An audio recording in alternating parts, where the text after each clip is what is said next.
On the third day, a wedding took place at Cana in Galilee. Jesus' mother was there, and Jesus and his disciples had also been invited to the wedding.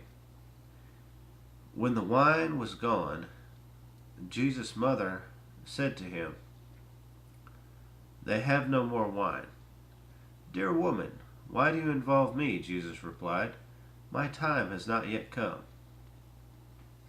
His mother said to the servants, "Do whatever he tells you." Nearby stood 6 stone water jars, the kind used by the Jews for ceremonial washing, each holding from 20 to 30 gallons. Jesus said to the servants, "Fill the jars with water." So they filled them to the brim.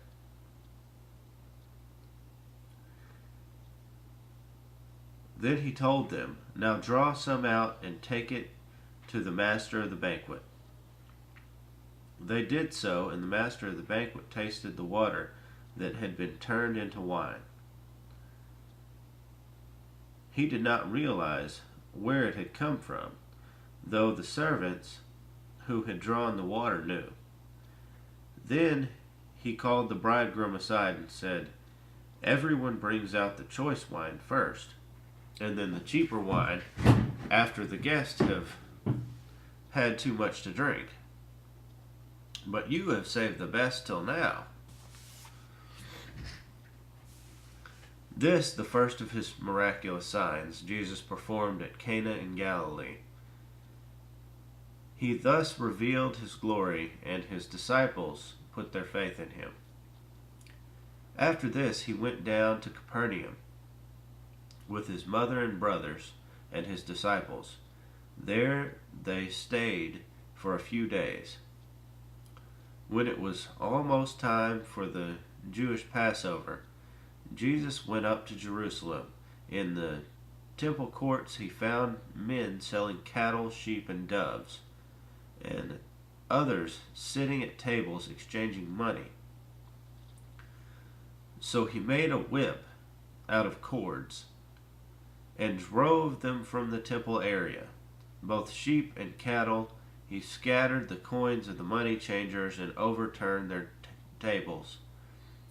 To those who sold doves, he said, "Get these out of here. How dare you turn my father's house into a market?" His disciples remembered that it is written, "Zeal for my house will consume me."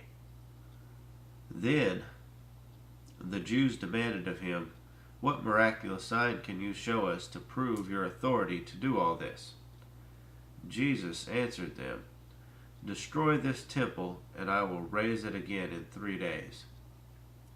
The Jews replied, "It has taken 46 years to rebuild this temple, and you are going to raise it in 3 days?" But the temple he had spoken of was his body. After he was raised from the dead, his disciples recalled what he had said. Then they believed the scripture and the words that Jesus had spoken. Now, while he was in Jerusalem at the Passover, many people saw the miraculous signs he was doing and believed in his name. But Jesus would not entrust himself to them, for he knew all men. He did not need man's testimony about him, for he knew what was in a man.